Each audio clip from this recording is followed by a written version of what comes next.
반짝이는 눈빛 눈이 부셔 매일 날 감싸주는 손길. Han Yeon-sung was struggling with a great conflict in his heart. He sighed as he looked at the family photo on the desk and decided to reveal the truth. He quietly approached Kim Mari when she saw in the room. "Mother, I have something to tell you," he said with a trembling voice. Kim Mari looked at her son. "What's wrong, Yeon-woo? Why do you have such a stiff expression?" Kim Mari looked at her son with a worried expression. At that moment, Han Jin-tae suddenly rushed into the living room and grabbed his son's arm. "Yeon-sung, wait a minute." Han Jin-tae's voice was urgent and fear was evident in his eyes. Han Jin-tae asked Kim Mari for understanding and called Yeon-sung to the study. "If you tell the truth, our family will fall apart. Please don't expose me," he pleaded with his son in a desperate voice.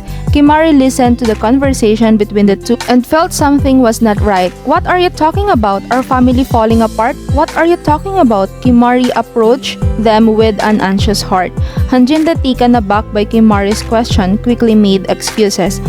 It's because of work. Yeon-sung has become a bit sensitive because of work. It's nothing, don't worry." He forced a smile trying to calm Kim Mari's anxiety, but she found it hard to believe his words. "Yeon-sung, if there's something you wanna say, you can say it now. What's wrong?" Kim Mari asked her son quietly. Han Yeon-sung hesitated for a moment, swayed by his mother's sincere gaze. "Mother, the truth is..." But he closed his mouth again when he saw his father's desperate expression. "No, mother, I think I was just being sensitive."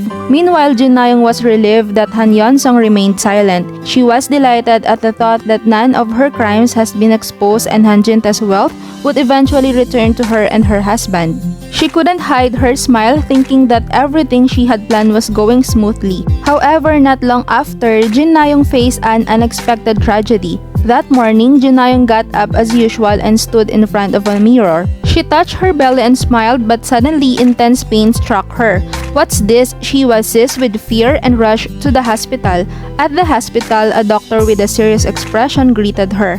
"I'm sorry, but the baby is gone." Jin Na-young heard the words and her world turned dark. "No, that can't be. My baby." She denied reality and cried out. But the situation was irreversible. Jin Na-young returned home and lay on her bed, staring into space. She recalled all the bad things she had done and blamed herself for losing the baby because of the stress caused by her actions. "Did I become too greedy? Is this punishment for what I've done?" she whispered, shedding tears. However, Jin Na-young decided to hide this fact completely. "If mothers finds out that there is no baby that will be born, it's over for me. I must not be caught." She made up her mind to hide everything. A few days later, while cleaning Jin Na-young's room, Kim Mari discovered her maternity notebook. The notebook showed no signs of being used and was empty. Kim Mari was puzzled and held the notebook, contemplating. Maybe Jin Na-young was too busy to use the notebook, but it is still strange. A few days later, Kim Mari coincidentally met Jin Soo Ji at the hospital. Jin Soo Ji cautiously approached Kim Mari and said, "Chairwoman, I have something to tell you. It seems like Jin Na-young and director Han Jin-tae are hiding something. It would be best to have another genetic." Kim Mari's heart started pounding as she heard those words. "What are you talking about? How is that possible?" She looked at Jin Soo Ji with a surprised expression.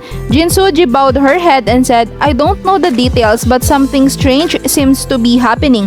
Chairwoman, you must check it out."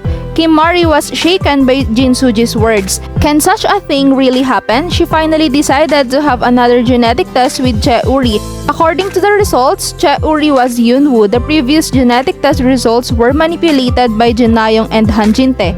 Kim Mari was engulfed in anger and betrayal. "'Cause you are beautiful."